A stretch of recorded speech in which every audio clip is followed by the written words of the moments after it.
नमस्कार। आज के इस लेसन 12 का जो टॉपिक है वो है थाट। थाट किसे कहते हैं और उनका रियाज हमें कैसे करना चाहिए। थाट जो है वो 7 स्वरों का वो समूह है या वो ग्रुप है जिसमें रागों को उत्पन्न करने की शक्ति होती है। जैसे कि मैंने पहले के लेसन में बताया कि गुड साउंड जो है वो नाद होता है और जो नाद संगीत में उपयोगी है उसे हम स्वर कहते हैं। और सप्तक के जो 12 स्वर हैं उनसे सभी थाटों की रचना की गई है और सभी ये जो थाट हैं उनसे हज़ारों रागों की उत्पत्ति हुई। अब ये जो हज़ारों राग थे उनको 10 कैटेगरीज़ में बांटा गया है और इन 10 कैटेगरीज़ को यही जो 10 कैटेगरीज़ हैं वही हमारे 10 थाट कहलाते हैं। जैसे बिलावल, कल्याण, खमाज, भैरव, पूर्वी, मारवा, काफ़ी, आसावरी, भैरवी, तोड़ी, इस तरीके से ये 10 थाट होते हैं। अब एक थाट से 484 राग बनते हैं और फिर 10 थाट से कितने हो जाएंगे, 4840 राग टोटल हो जाते हैं। अब ये है कि इन थाटों के जो नाम हैं जो मैंने अभी बताया 10 थाट के नाम, वो कैसे रखे गए। अब जैसे एक राग से 484 राग बनते हैं। 484 राग में एक राग ऐसा होगा जो बहुत फेमस होता है, जिसके फीचर्स अपने थाट से काफ़ी मिलते हैं, ज़्यादा मिलते हैं और जो अपने थाट के काफ़ी करीब होता है। फिर उस राग का जो नाम होता है वो उसके थाट को दे दिया जाता है और फिर उस राग को हम क्या कहते हैं, जनक राग या फिर आश्रय राग कहते हैं। जिस राग का नाम उसके थाट को दिया जाता है उसे जनक राग या फिर आश्रय राग कहते हैं और उस थाट के बाकी जो राग होते हैं उनको हम जन्य राग कहते हैं। तो जैसे कि हमारे 10 थाट हैं उसी तरीके से जो हमारे जनक राग हैं वो भी 10 हैं। ठीक है, जैसे कि आप ये देख लें कि जैसे थाट फॉर एग्जांपल थाट खमाज है। थाट खमाज से हम जो थाट राग खमाज जो बना है उसको हम जनक राग कहेंगे और जो उससे पैदा होने वाले दूसरे राग हैं यानी कि देश राग है, तिलक कामोद राग है, उन सबको हम जन्य राग कहते हैं। तो 10 थाट हैं और 10 हमारे जनक राग होते हैं और बाकी सभी जो राग होते हैं वो उसके जन्य राग कहलाए जाते हैं।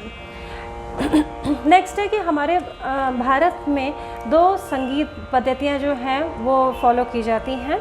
एक दक्षिणी संगीत पद्धति है और एक उत्तरी संगीत पद्धति है। दक्षिणी संगीत पद्धति जो है वो साउथ इंडिया में चलती है, जिसे कर्नाटक म्यूज़िक कहते हैं। और जो उत्तरी संगीत पद्धति है वो साउथ को छोड़ के बाकी ईस्ट, वेस्ट, नॉर्थ में है, उसे उत्तरी संगीत पद्धति कहते हैं या नॉर्थ इंडियन म्यूज़िक के नाम से भी जाना जाता है। ऐसे तो देखा जाए तो दोनों ही संगीत पद्धतियाँ हिंदुस्तानी हैं, लेकिन जो साउथ में है उसे दक्षिणी संगीत पद्धति कहते हैं या वहाँ के म्यूज़िक को कर्नाटक म्यूज़िक कहा जाता है और जो साउथ को छोड़ के बाकी देश के हिस्सों में म्यूज़िक है उसे नॉर्थ इंडियन म्यूज़िक या हिंदुस्तानी संगीत पद्धति के नाम से जाना जाता है। तो ये जो दक्षिणी संगीत पद्धति है वहाँ पे 72 थाट्स होते हैं और जो नॉर्थ इंडियन म्यूज़िक है वहाँ पे 10 थाट्स होते हैं। तो पंडित विष्णु नारायण भातखंडे जी ने जो दक्षिणी संगीत पद्धति के 72 थाट्स हैं उन्हीं में से 10 थाट को लेकर एक थाट राग पद्धति जो थी उसे विकसित किया था और जो कि अब हमारे नॉर्थ इंडियन म्यूज़िक में उसको माना जाता है। 10 थाट हैं। थाट के बारे में कुछ इम्पॉर्टेंट पॉइंट्स हैं जिनका हमें ध्यान रखना चाहिए। थाट जो है वो एक थ्योरेटिकल कंसेप्ट है और जिसके थ्रू रागों की ग्रुपिंग की गई है। थाटों को हम गाते नहीं हैं मीन्स उनको हम परफॉर्म नहीं करते हैं, लेकिन उनको समझने के लिए, उनके स्वरों को समझने के लिए हम उनका रियाज़ करते हैं। इसलिए जब हम उनका रियाज़ करते हैं तो उसमें कोई मूड्स या एक्सप्रेशन नहीं होते हैं, उनको स्ट्रेट नोट्स में हम प्रैक्टिस कर लेते हैं। थाट से पैदा होने वाले जो राग हैं, रागों को गाया जाता है और जब हम रागों को गाते हैं तब हम उसमें देखते हैं कि राग जो हम गा रहे हैं उसकी बंदिश कैसी है, कौन से रस में है, वो वीर रस में है, शांत रस में है, श्रृंगार रस में है या भक्ति रस की बंदिश है और यह राग का चलन कैसा है, उसका आरोह अवरोह कैसा है, वादी संवादी क्या है, वो सब चीज़ें देखकर फिर उस मूड में, उस एक्सप्रेशन में हम रागों को गाते हैं। लेकिन थाट के स्वरों को हम स्ट्रेट प्रैक्टिस करते हैं सिर्फ थाटों को समझने के लिए। और नेक्स्ट है कि थाट जो होते हैं वो संपूर्ण होते हैं। थाट में हमेशा 7 स्वर रहेंगे और लेकिन थाट से जो बनने वाले जो राग होते हैं उनमें स्वर जो हैं वो संपूर्ण भी हो सकते हैं, राग संपूर्ण भी हो सकता है और कुछ नोट्स जो हैं उसमें मिसिंग भी हो सकते हैं। जैसे मान लीजिए कल्याण थाट है, कल्याण थाट में सातों स्वर लगते हैं, सातों स्वर हैं, और लेकिन कल्याण थाट का जो भूपाली राग है उसमें माँ और नी जो है वो स्वर वर्जित है, वो संपूर्ण जाति का नहीं है। तो इसलिए थाट में सभी 7 स्वर होंगे, लेकिन उससे पैदा होने वाले जो राग है उसमें ज़रूरी नहीं है कि सभी स्वर हों। और है एक और पॉइंट है कि आरोह थाट जो है वो आरोह ही उसमें काफ़ी होता है। एक राग को बनाने के लिए थाट में सिर्फ आरोह ही ज़रूरी है, लेकिन जब हम उनका रियाज़ करते हैं तो वही सेम नोट जो आरोह में लगते हैं वही सेम नोट हम अवरोह में लेकर उसको प्रैक्टिस कर लेते हैं। लेकिन एक राग को पैदा करने के लिए थाट में सिर्फ आरोह ही काफ़ी है। नेक्स्ट है कि आरोह में थाट के जो स्वर होते हैं वो सीरियल वाइज होते हैं, और रागों में ये चीज़ ज़रूरी नहीं होती है। राग में कभी कभी स्वर सीरियल वाइज होते हैं और कभी कभी ऐसा होता है कि वक्र यूज़ होते हैं। वक्र मीन्स वो जैसे जंबल वेव में भी यूज़ हो सकते हैं। जैसे मान लीजिए राग यमन है, उसमें तो सीधे स्वर है रे गा मा धा नी सा, तो उसमें स्वर सीधे हैं। लेकिन जैसे एक राग है तिलक कामोद है, उसमें स्वर सीधे सीधे नहीं है। सा पा नी सा रे गा सा रे पा मा गा सा रे गा सा नी। तो इस तरीके से ये जो है स्वर आप देखिए उल्टे सीधे स्वर जो है वो यूज़ हो रहे हैं, लेकिन थाट में ऐसा नहीं होगा। थाट में स्वर जो है वो सीरियल वाइज आएंगे। स के बाद रे होगा, रे के बाद ग के बाद मा, फिर पा। ठीक है, तो इस तरीके से ये कुछ पॉइंट्स हैं जो हमें ध्यान में रखने हैं। तो जिनकी फाउंडेशन पर इतने सारे राग खड़े हैं उनका रियाज़ तो हमें करना ही है। तो चलिए करते हैं हम 10 थाटों का रियाज़, और तानपुरे पर पिच ए शार्प रहेगा, और इनका PDF जो है वो नीचे डिस्क्रिप्शन बॉक्स में दिया हुआ है। तो फर्स्ट जो थाट है वो हमारा है बिलावल थाट है, उसमें सभी स्वर शुद्ध रहेंगे। कैसे गाएंगे उसे? सा सा रे गा मा पा धा नी सा, सा नी धा पा मा गा रे सा, सा रे गा मा पा धा नी सा, सा नी धा पा मा गा रे सा। ये हो जाता है हमारा बिलावल थाट। नेक्स्ट है कल्याण थाट। कल्याण थाट में माँ तीव्र रहेगा, बाकी सभी स्वर शुद्ध रहेंगे। सा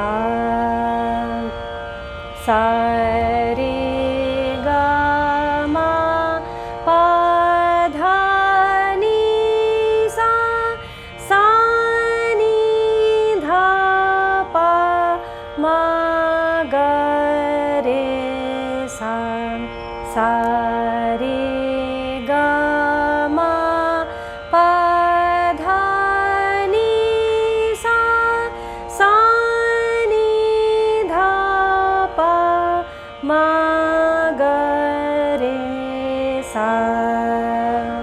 ये हो जाता है कल्याण थाट। तो नेक्स्ट है हमारा खमाज थाट। उसमें नी कोमल रहेगा और बाकी सभी स्वर जो हैं वो शुद्ध रहेंगे। सा सा रे गा मा पा धा नी सा, सा नी धा पा मा गा रे सा, सा रे गा मा पा धा नी सा, सा नी धा पा मा गा रे सा।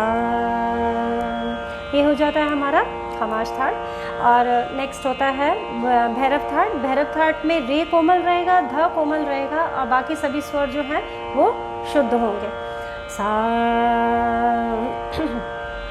सा रे गा मा पा धा नी सा, सा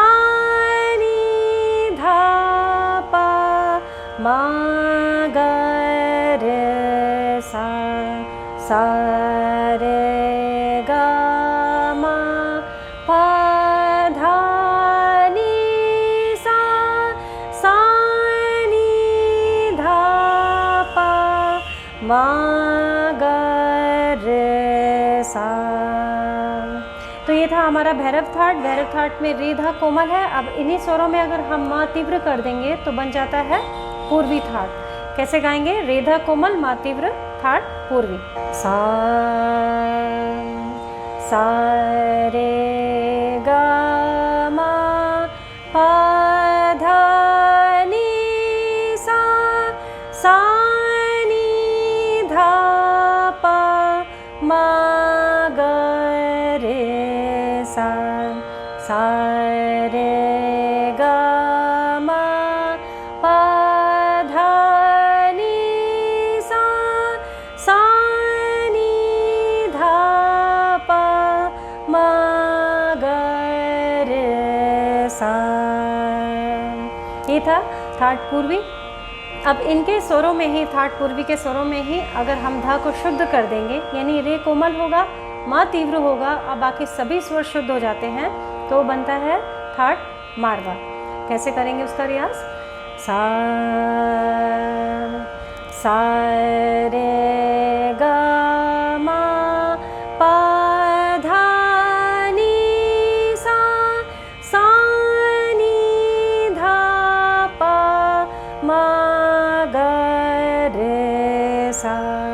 सा रे गा मा पा धा नी सा सा नी धा पा मा गा रे सा।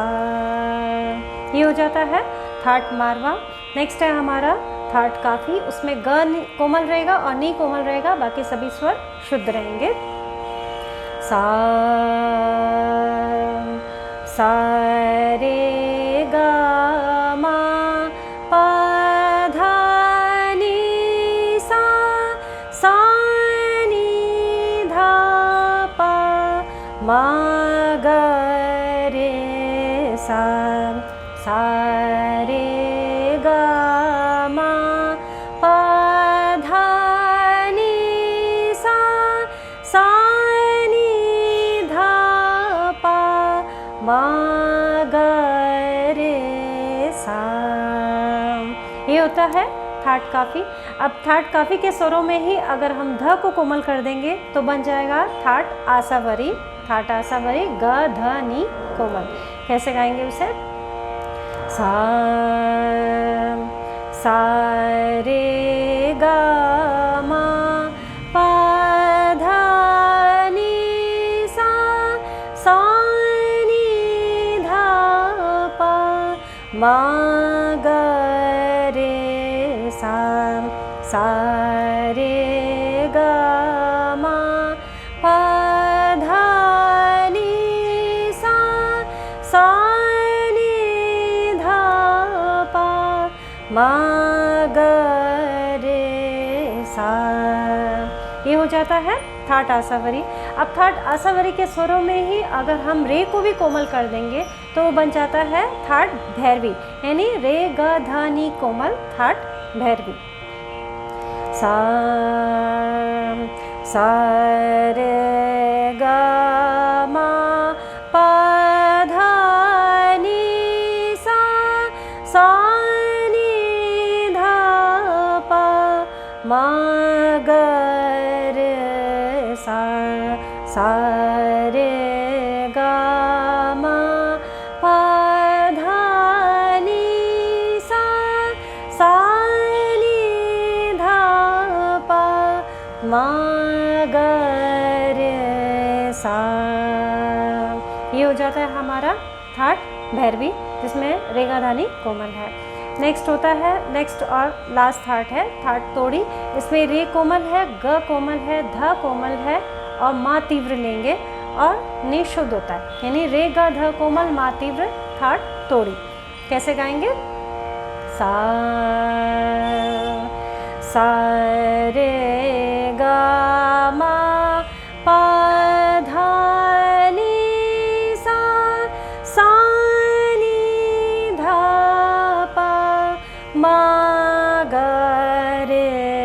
सा सा रे गा मा पा धा नी सा सा नी धा पा मा गा रे सा।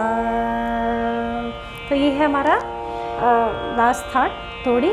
इस तरीके से 10 थाटों को हमें रियाज़ करना है। आप इन्हें स्वर में अच्छे से रियाज़ करें। जब स्वर में अच्छे से आ जाए फिर आप इन्हें आकार में भी ज़रूर रियाज़ करें। फिर आप इन्हें ऑर्डर चेंज करके प्रैक्टिस कर सकते हैं बिना मतलब इसको रिपीट किए हुए, विदाउट रिपीट किए हुए उसको पूरा एक साथ 10 थाटों का भी आप रियाज़ ज़रूर करें। और इनको आप अलंकारों में और अच्छे से इनके स्वरों को समझना चाहते हैं तो आप अलंकारों को भी इसमें कन्वर्ट करके प्रैक्टिस कर सकते हैं। इसके लिए क्या करना होगा कि पहले एक दिन में आप एक ही थाट को रियाज़ करें। जैसे आप शुद्ध स्वरों में अलंकार गा रहे हैं तो आपका बिलावल थाट तो प्रैक्टिस हो ही रहा है, तो फिर अब वो अच्छे से आ गया है आपको, तो फिर आप उसमें नेक्स्ट थाट ले लें। जैसे ये कल्याण थाट है तो कल्याण थाट में आपके जो भी अलंकार है 10-12 जो भी आप गाते हैं अलंकार उनको लें और उनको कल्याण थाट में प्रैक्टिस करें। जब वो अच्छे से आ जाए तो नेक्स्ट डे या जब वो अच्छे से आ जाए तो आप उसे फिर नेक्स्ट थाट लें और उसमें सारे वही सेम अलंकारों को कन्वर्ट करके आप प्रैक्टिस कर सकते हैं। तो इस तरह आपको और अच्छे से थाट के स्वर जो हैं वो समझ में आ जाएंगे। तो इस तरीके से इनका रियाज़ कर लीजिए। इससे आपकी वॉइस क्वालिटी भी इम्प्रूव होगी और स्वरों पर आपकी जो पकड़ है वो बहुत अच्छी हो जाएगी। आप चाहे क्लासिकल म्यूज़िक सीखें या फिर आप लाइट म्यूज़िक सीख रहे हैं, दोनों म्यूज़िक में ही आपको मतलब थाट के स्वर हैं, सप्तक के 12 नोट्स हैं, उनको प्रैक्टिस करना ही होगा। क्योंकि अगर आप लाइट म्यूज़िक क्लासिकल में तो है ही है इसकी ज़रूरत, लेकिन अगर आप लाइट म्यूज़िक भी सीख रहे हैं तो उसमें क्या है कि जो गाने हैं, भजन हैं या गज़ल्स होती हैं और दूसरे जो फॉर्म्स हैं, कुछ भी आप गा रहे हैं वो अगर पर्टिकुलर एक राग में नहीं है या शुद्ध राग उसमें अगर यूज़ नहीं हुआ है तो, लेकिन वो कहीं ना कहीं राग बेस तो है ही, राग से ही निकल के उनकी ट्यून आती है, तो फिर उससे फिर आपको समझ में आएगा। एटलीस्ट आप अगर राग नहीं पहचान पाएंगे तो इतना आप पहचान लेंगे, अगर आप क्लासिकल नहीं सीखते हैं सिर्फ लाइट सीखते हैं तो फिर आप इतना पहचान लेंगे कि ये किस ग्रुप से है, मीन्स किस थाट से बिलोंग कर रहा है। अगर आप राग को परफेक्टली नहीं पहचान पाए तो आप वो किस ग्रुप का है, यानी कौन से थाट से है, एटलीस्ट वहाँ तक आप पहुँच पाएंगे। तो आप इनका रियाज़ जो है वो ज़रूर करें, चाहे क्लासिकल सीखें चाहे लाइट म्यूज़िक सीखें। हमारी ये जो YouTube पर सीरीज़ चल रही है उसमें हमने 10 थाट के जो 10 जनक राग हैं उनको ही सेलेक्ट किया है। तो नेक्स्ट वीडियो हमारा जो है वो बिलावल थाट के बिलावल थाट का जो जनक राग है, राग बिलावल, उस पर रहेगा। आप अपने डाउट्स को कमेंट बॉक्स में लिखते रहें और आज के इस वीडियो में इतना ही। नमस्कार।